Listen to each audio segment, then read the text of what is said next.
National Academy of Mobile Electronics is proud to present a series of training videos for the consumer electronics industry.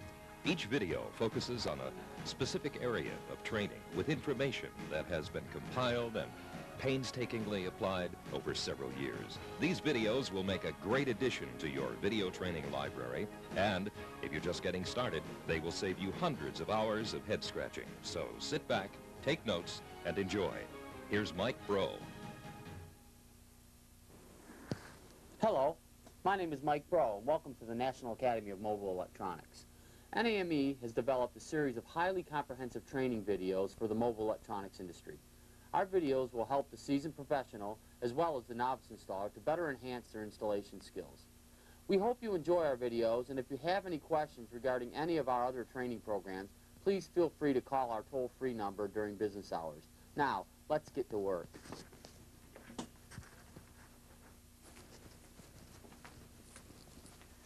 I've been in the mobile electronics industry for over 16 years, serving in several different capacities. One thing I can say about this industry is you can never know too much.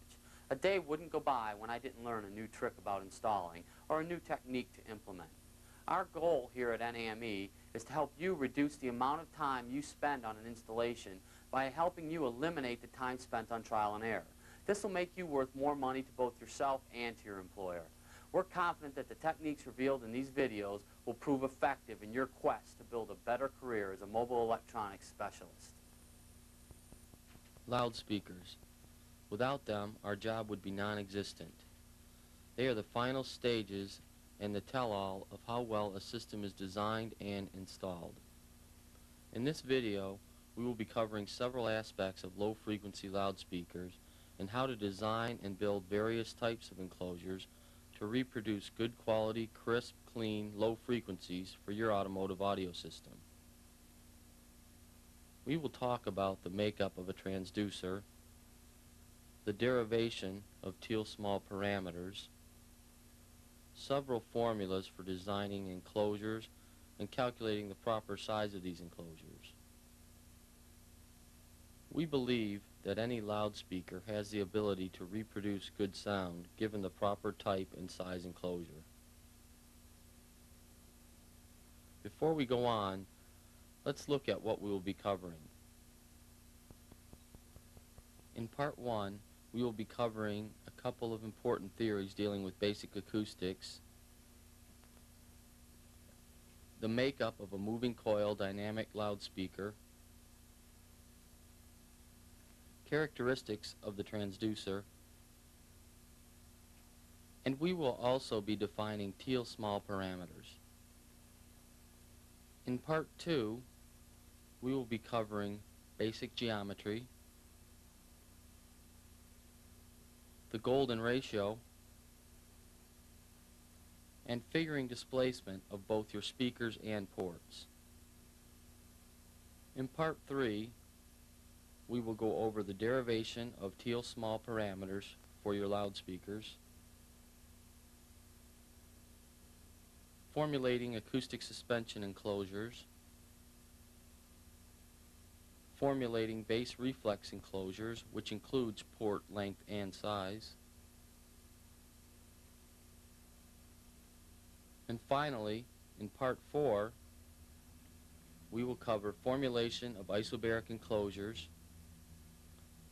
and the formula for bandpass enclosures. Now, let's begin. Before we can talk about the loudspeaker and the enclosures to house them, we must first learn a bit about basic acoustics. What exactly is sound? Sound occurs at the moment any body with a greater mass than the body surrounding it is set into repeated motion. Sound wave propagation is the alternate compression and decompression of air immediately surrounding an object, and then the air around the object compresses itself.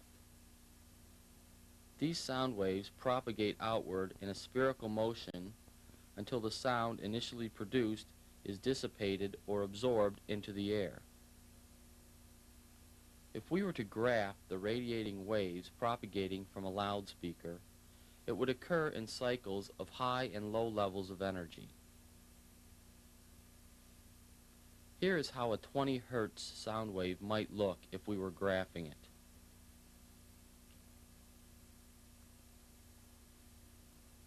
Let's compare that to a 100 Hertz tone.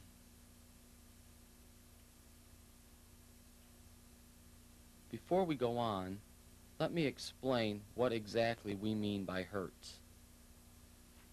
Hertz is a unit of measurement for the frequency in which a full wave will occur in exactly 1 second.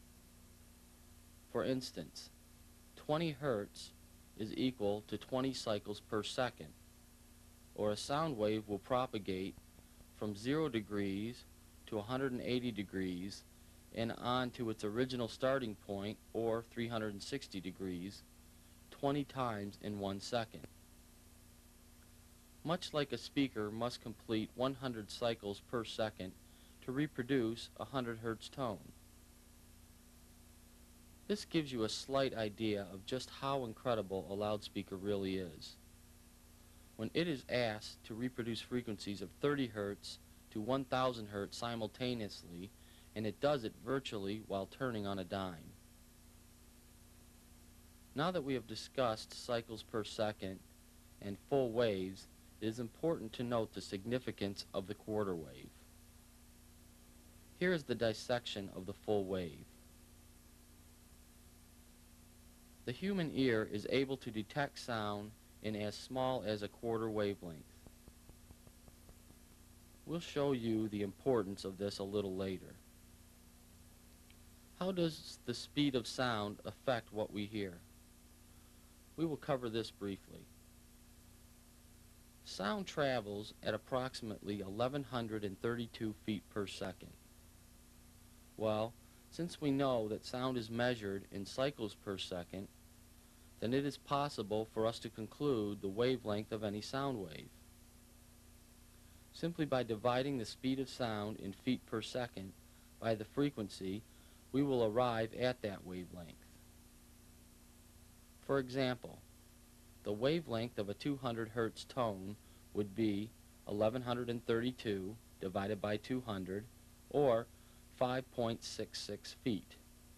Now, divide this by 4 to find the quarter wavelength of this frequency.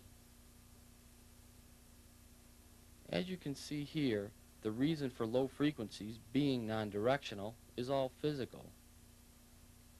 The width of the distance between the human ears is about 9 inches, and when calculating that, you come up with the quarter wave being about 377 Hertz.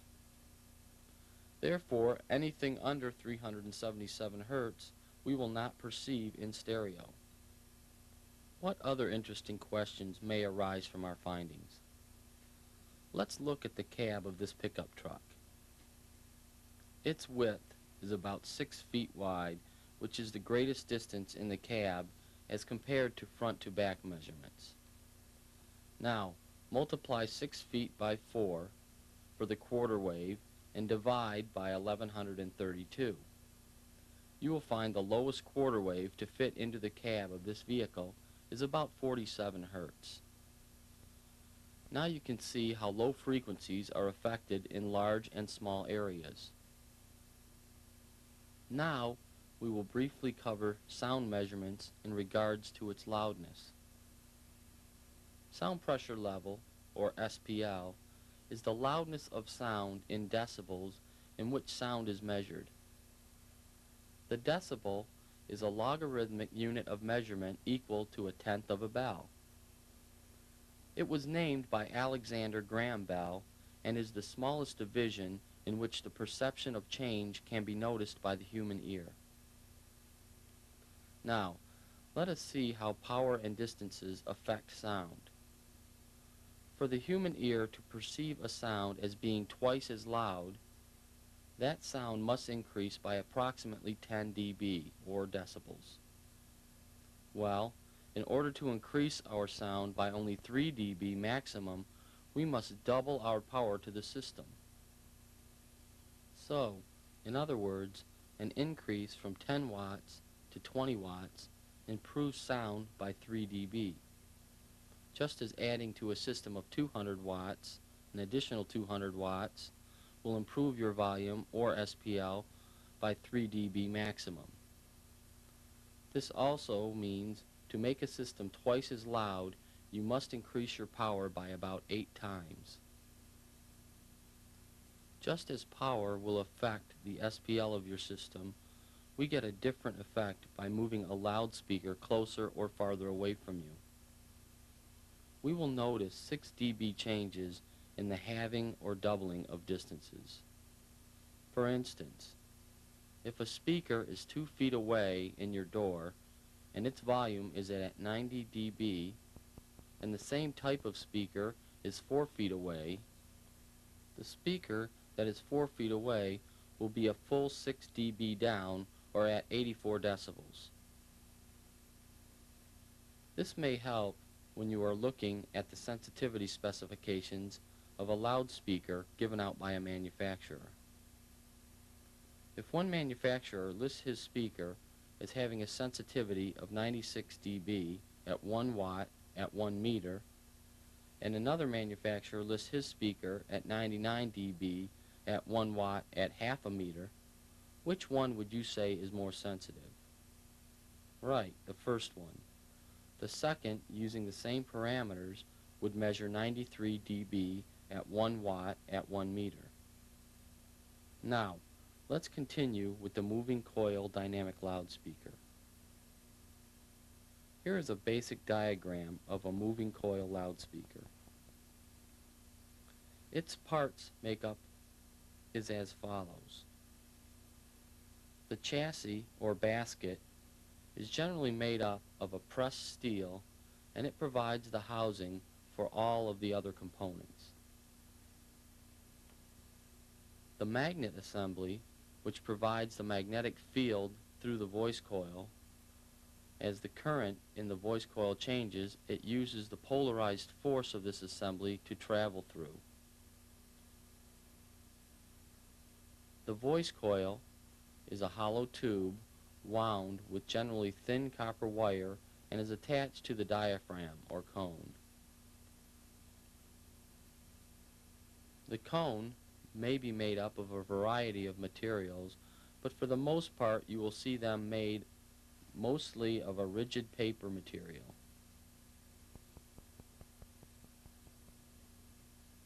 The cone is the component which radiates sound.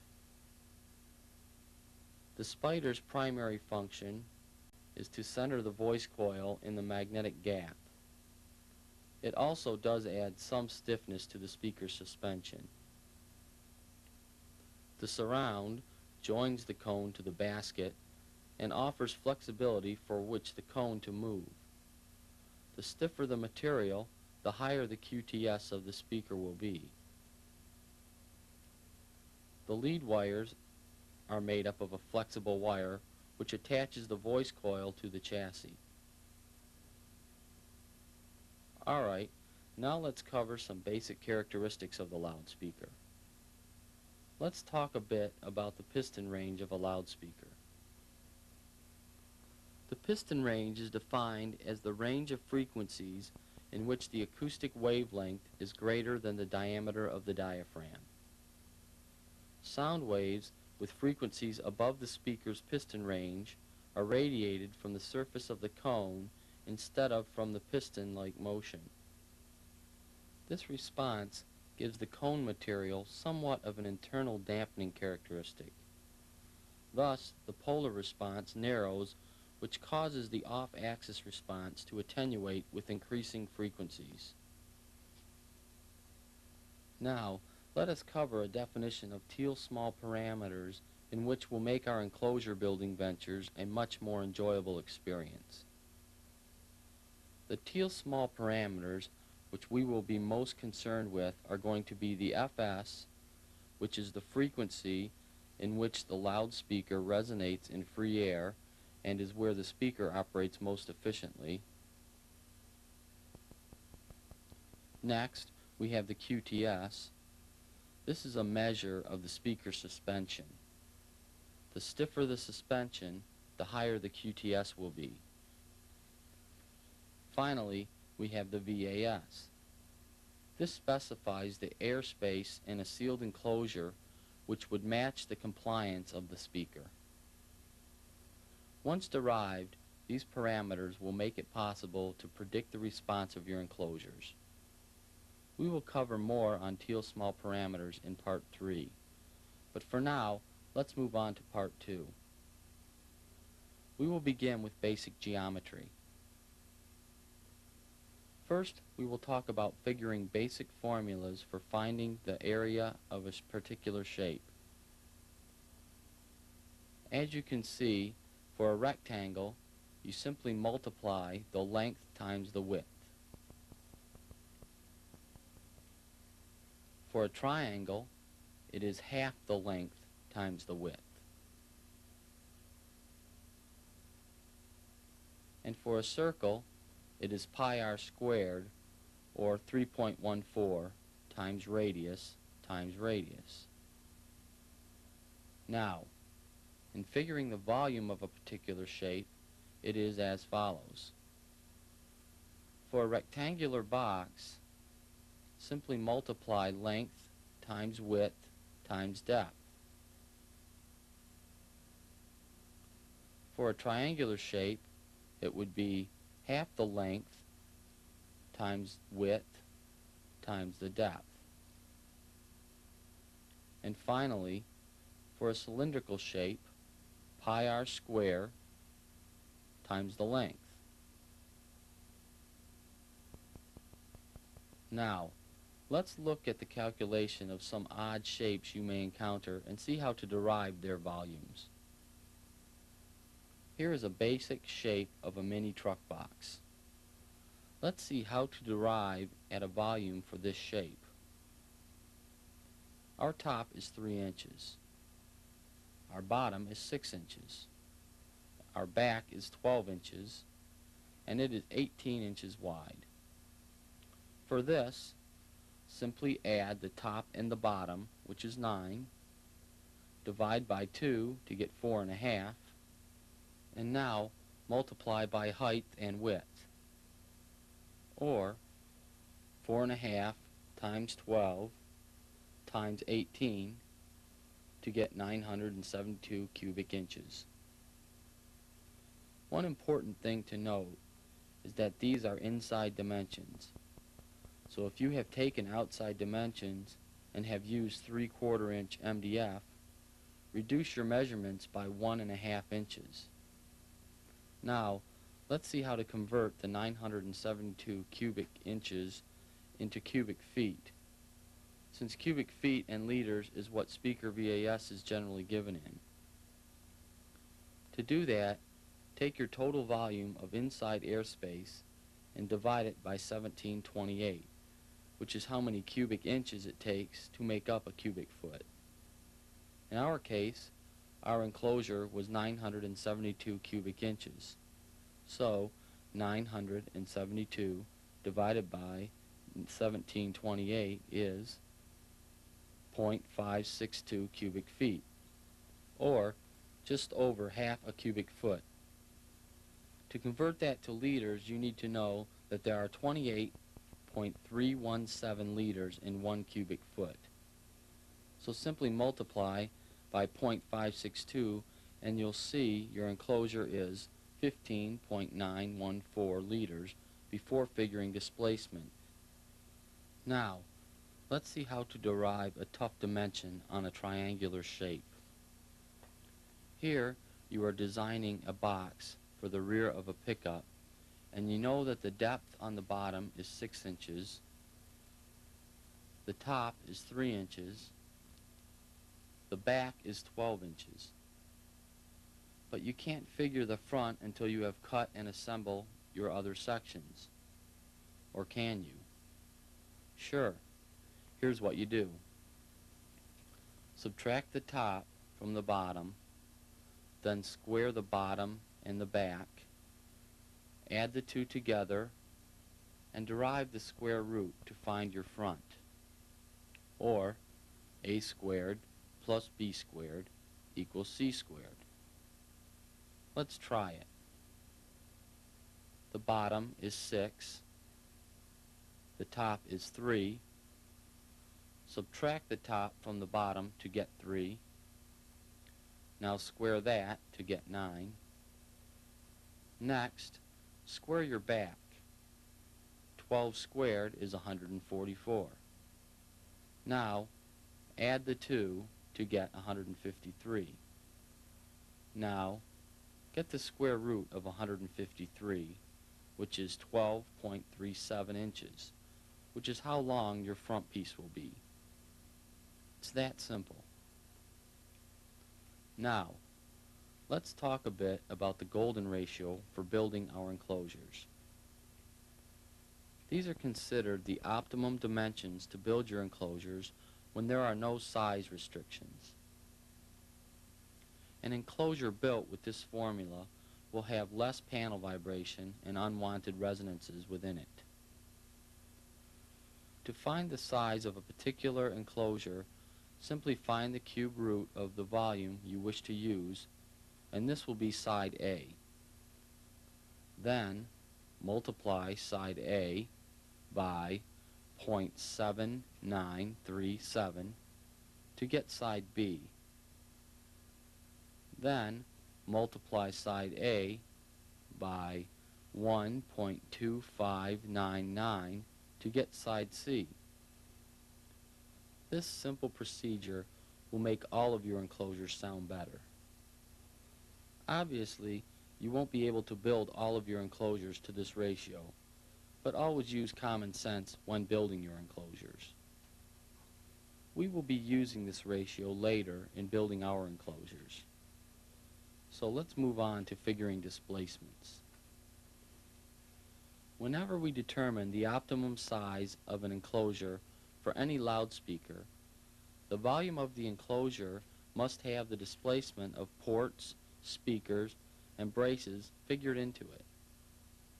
Earlier, we covered how to find the volume of shapes, which could represent that of your ports and braces. Now, let's determine how to figure the displacement of our loudspeakers in our enclosure. This formula isn't exact, but is within a tolerance of about 10% and has worked well for me over the years. The formula is as follows. Simply measure the distance from the back of your magnet to the edge of the basket and cube that.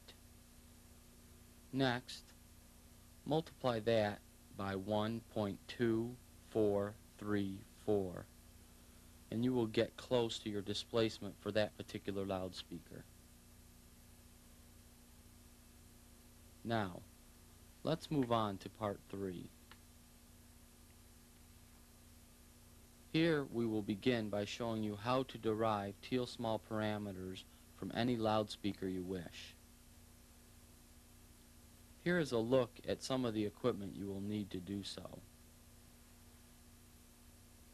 Here is an audio generator capable of generating tones from 20 Hz to 20,000 Hz.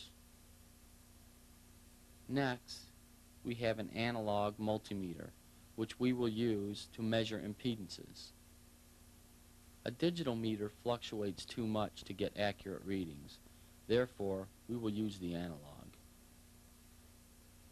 You will also need an enclosure of known volume to derive your VAS. Here is the loudspeaker in which we will be deriving the parameters, and you will also need a 1 to 2 K ohm resistor for your test. Before we begin, notice this dual voice coil loudspeaker. A dual voice coil is offered to give greater flexibility in its use, but for our test, we will be hooking up the two sides in series. To derive your teal small parameters, you must have both voice coils in use. Hooking your voice coils up in series, you simply hook the negative side of one voice coil to the positive side of the other using a jumper wire as seen here.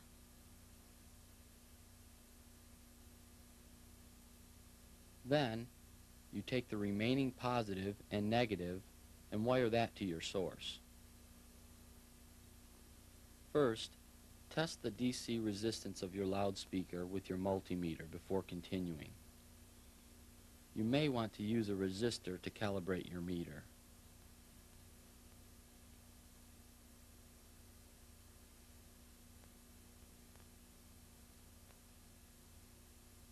Now, in line with your positive wire, you are going to place your resistor.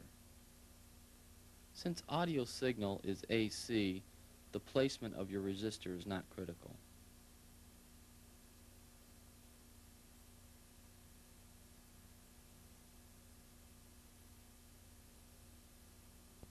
Now, once you have hooked your resistor in, hook up your audio generator to your two leads.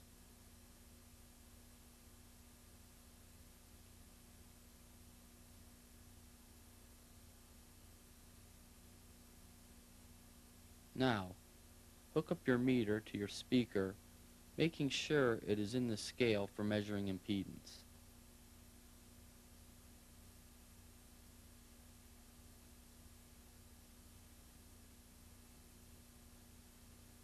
Next, turn on your audio generator and begin your test.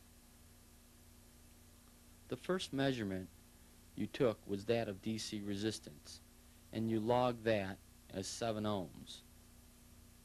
Now, we will look for our FS. To do this, simply rotate your audio generator in the lowest setting up and down the dial until you find peak impedance. Watch your multimeter until it peaks and begins to come back down. Then, read your audio generator and record your FS. The impedance at FS will be your Zmax.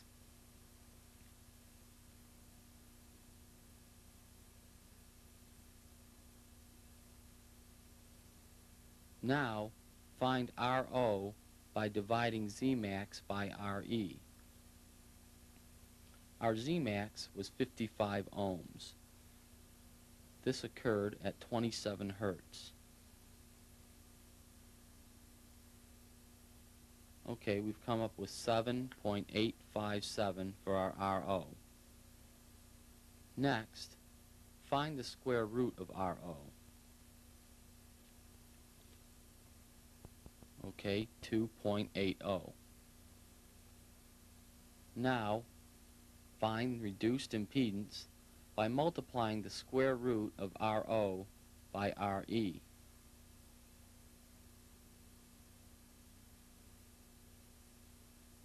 Okay, 19.62 ohms. Now, find the frequencies above and below Fs that are equal to the reduced impedance, and they will be F1 and F2.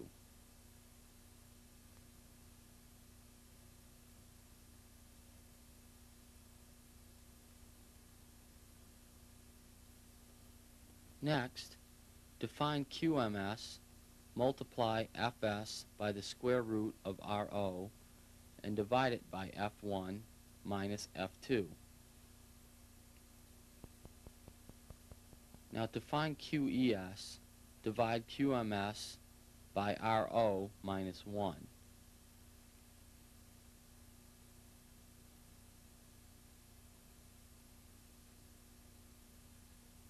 Next, to find QTS, we use QMS, which was 3.45, and QES, which is 0.50, in product over sum. QES times QMS, then divide it by QES plus QMS.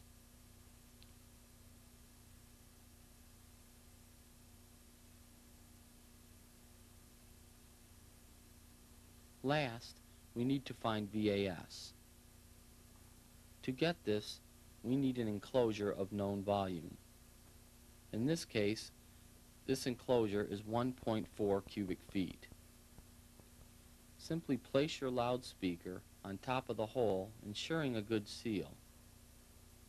Next, measure the frequency response with the speaker in the enclosure, and this is FCT.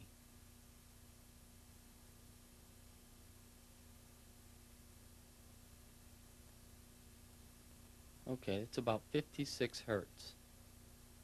Now, to find VAS, here's the formula.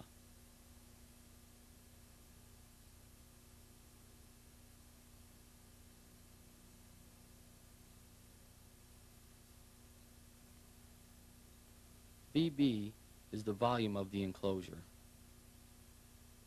And there you have it. Your FS is 29, your QTS is 0.43, and your VAS is 4.42.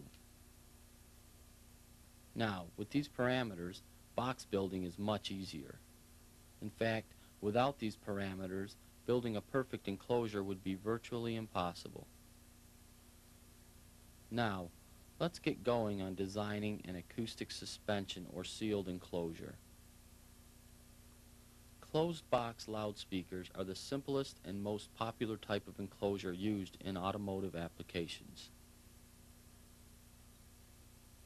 The low frequency response of a sealed box enclosure rolls off at a rate of generally 12 dB per octave below F3, which is determined by the driver's parameters and the enclosure size. Before we begin, it is important to note that the following information only applies to the piston range of the loudspeaker. We will start with an 8-inch loudspeaker with the following teal small parameters. It has a QTS of 0.23, an FS of 26.25, and a VAS of 2.78. Since size is no object, we will be building an enclosure with a QTC, or total system Q, of about 0.707. Loudspeakers for sealed enclosures would have QTS in the range of 0.35 to 0.60. The FS should be in the low 30 Hertz range, and it should have a medium VAS. It is important that your cabinet be airtight as well as your speaker. Before we go any further, let me explain QTC. The QTC is the combination of the speaker and box interacting together. You will also hear it referred to as System Q. Now, a Q factor of less than 0.7 lacks bass due to overdamping, where enclosures over 1 will be boomy, up to about 1.5 where they become unbearable. It is important to note that lower bass cannot be obtained by making the enclosure larger after the QTC drops below 0.707. To find the optimum box volume using a desired QTC, use the following formula.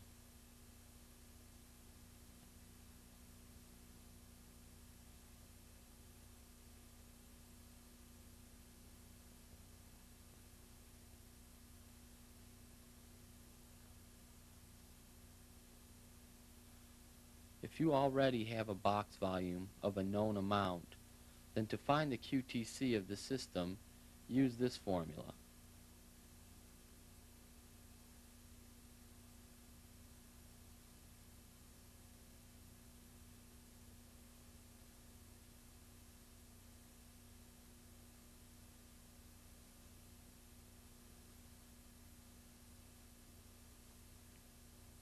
To find the system resonance, or FC, use the following formula.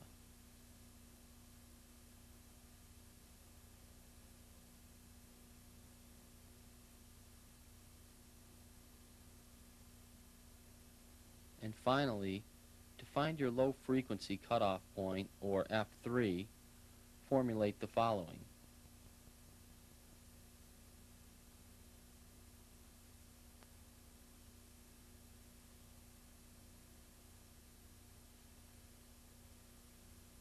Now that we have covered the formulas, let's design a sealed enclosure.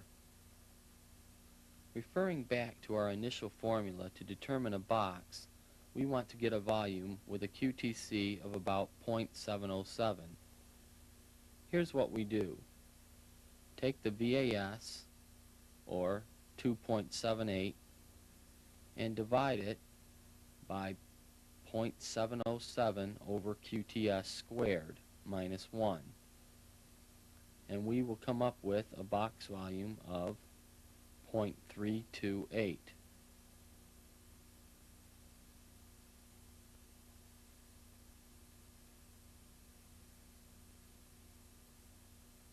Now, we take our driver and determine the displacement is about 53.3 cubic inches of volume, and add that to the box volume.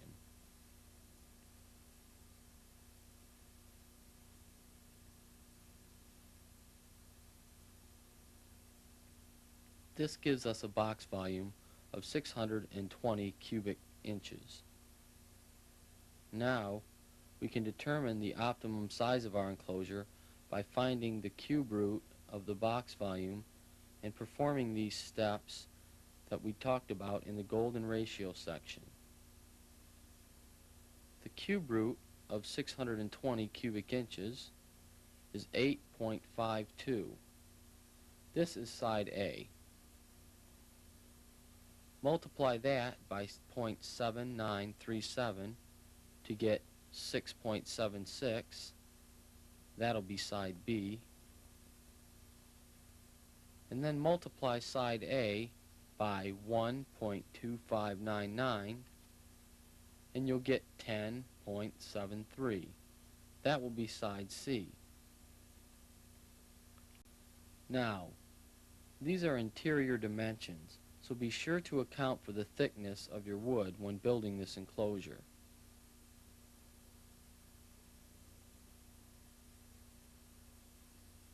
Now, here is our enclosure with a plexiglass view window.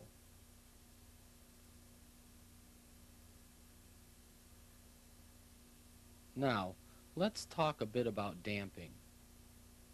If you have an instance when your enclosure is undersized, it is possible to fill your enclosure with a fiberglass or polyester batting to offer an apparent volume increase of up to 15%.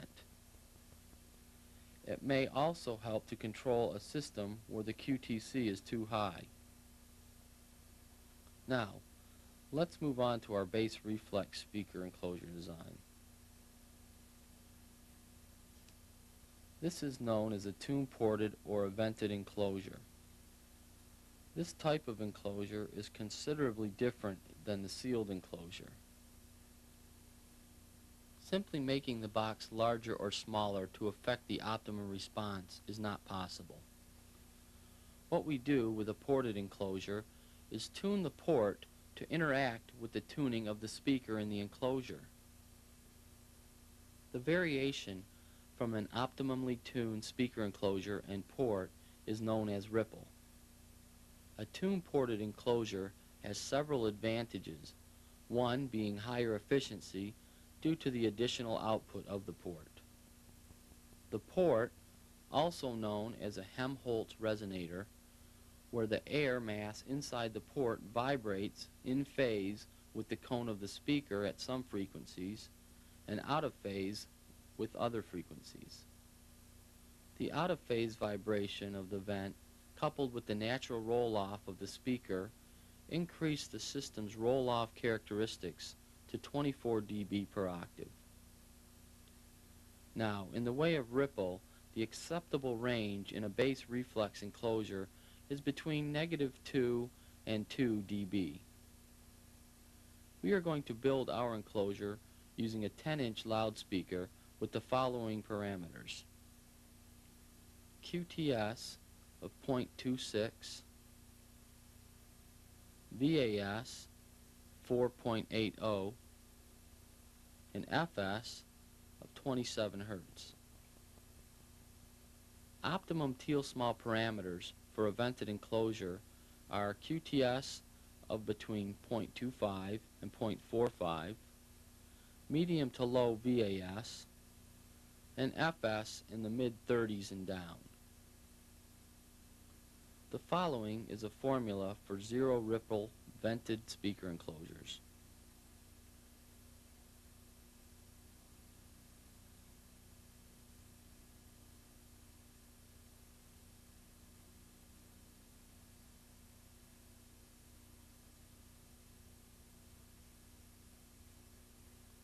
Now, let's plug in our numbers. 15 times 0.26 to the 2 to the 78th power times 4.80. This will give us a VB of 1.7. Our F3 is approximately 46. Now that we know this, let's find our port for our 10-inch enclosure. We will be using a port with a 6-inch area. So to determine the port and its length, you simply perform the following. To determine the radius of your port, you should take the radius of the speaker being used and divide by 2 and round up to the nearest whole number. For instance, the radius of a 10-inch speaker is 5 inches. Divide that by 2 to get 2.5 inches. Now, round up, and the minimum size for a 10-inch speaker should be 3 inches. Now, we have used a square port for this enclosure and have determined the length to be 2.2 inches.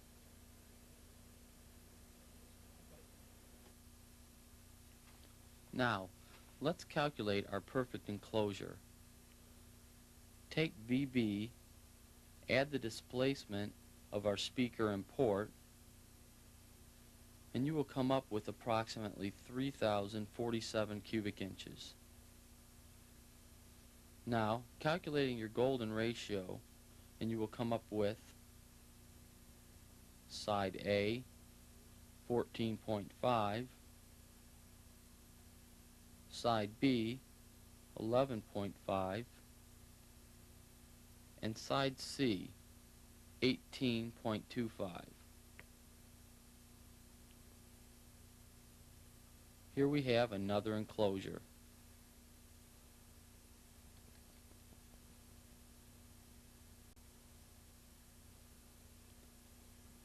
To formulate a vented enclosure when you don't have optimum dimensions, use the following formula.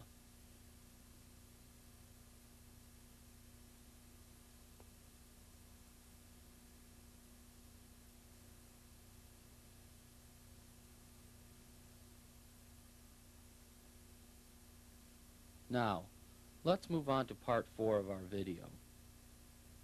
In this section, we will cover the designing and building of isobaric enclosures and bandpass enclosures. Presently, isobaric enclosures are one of the most popular compound cavity enclosures being used in car audio applications. With isobaric enclosures, not only can you get 2 drivers in just over half the airspace of a single speaker, isobaric enclosures also work to cancel large amounts of tone distortion that are evident in sealed box designs. Isobaric enclosures are fairly simple to design, and for the most part, we have discussed the formulas that work for isobarics earlier in this video. We will treat this enclosure as if it were a sealed enclosure using the formula for sealed box design. We will enter the teal small parameters QTS and FS from the speaker and then divide our VAS by 2 and plug that into our formula.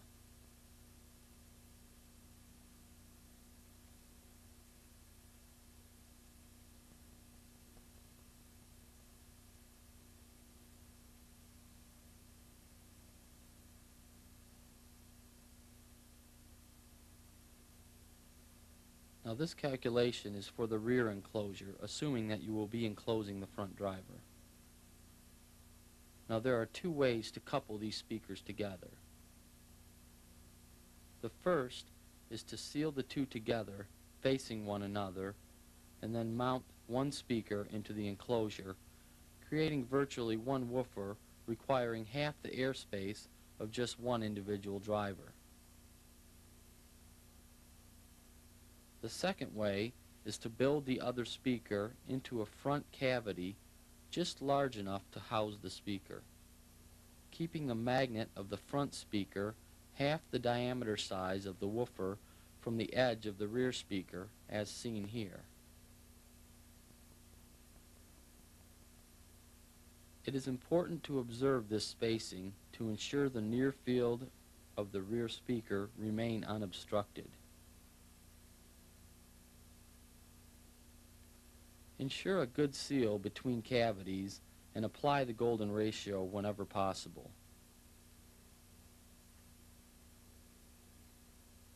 Here is an isobaric enclosure ready for finishing, and it sounds great. Now, let's move on to our bandpass section.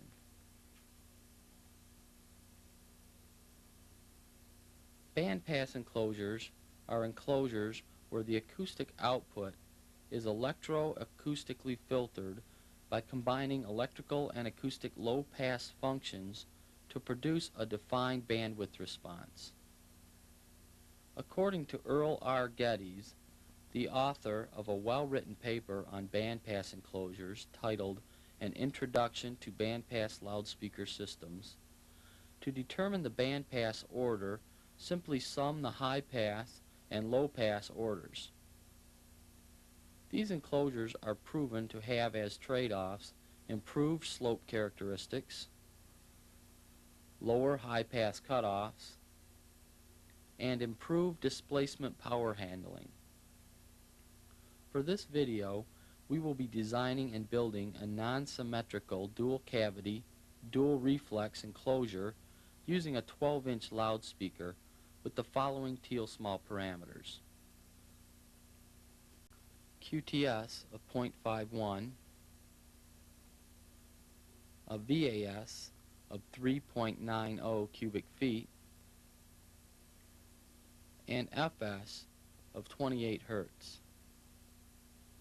Now, here's the schematic of a sixth-order non-symmetrical bandpass system.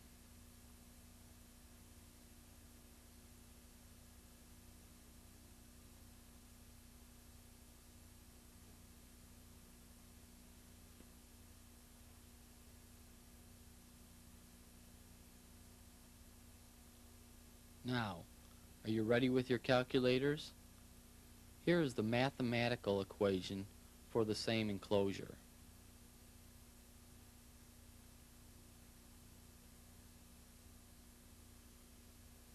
Apply the teal small parameters previously given.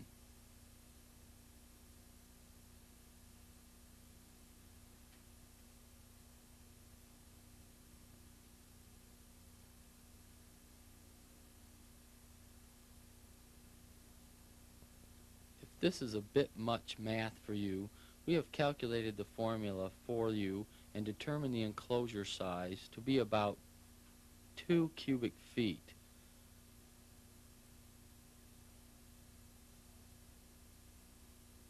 We will have a peak of about 4.5 dB and a cutoff at about 39 Hertz. Now, typically, when building a non-symmetrical enclosure, I will use a 2-to-1 ratio front enclosure to rear. So before determining the displacement of your rear enclosure, divide it in half to find your front cavity. Then proceed to figure the displacement for the rear enclosure, including the speaker and the port, and the front enclosure, just figuring for the port. Generally, I will tune my enclosures 1 octave to 1.5 octaves apart. An octave is the doubling or halving of a frequency. So if my rear enclosure is tuned at 35 Hertz, then I tune my front enclosure at between 70 and 87.5 Hertz.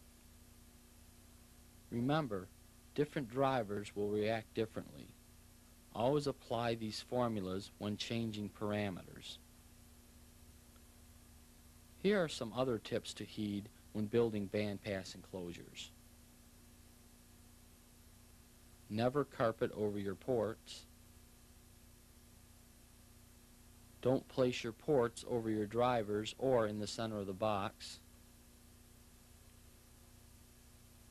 A leak in your port or speaker enclosure will ruin its performance.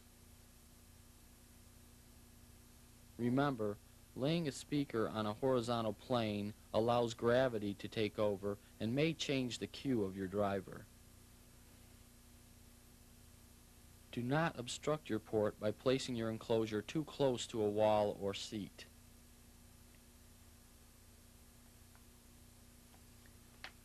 Obviously, we are teaching speed in the install bays, so calculating each and every enclosure longhand is not practical. There are several computer-aided speaker designs for the PC, including one that we are currently working on.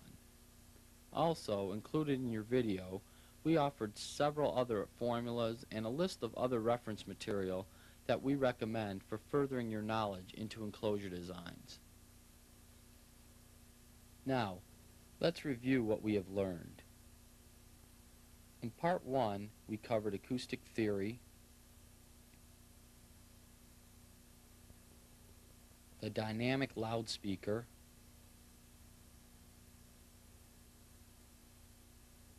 characteristics of the transducer, and we defined teal small parameters. In Part 2, we discussed basic geometry, the golden ratio, and displacement formulas. In Part 3, we talked about derivation of teal small parameters,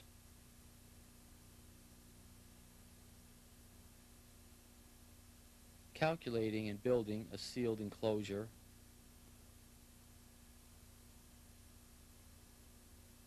and formulating and building tune-ported enclosures.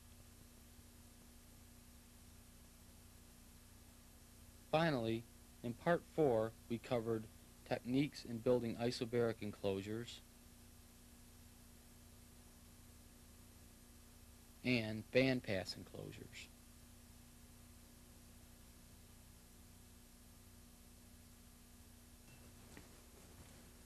That about wraps it up for this video. Good luck applying your newfound skills, and remember, always have fun, keep an open mind, and make lots of money. I'm Mike Bro for the National Academy of Mobile Electronics. Goodbye for now. Be safe. This concludes our video presentation.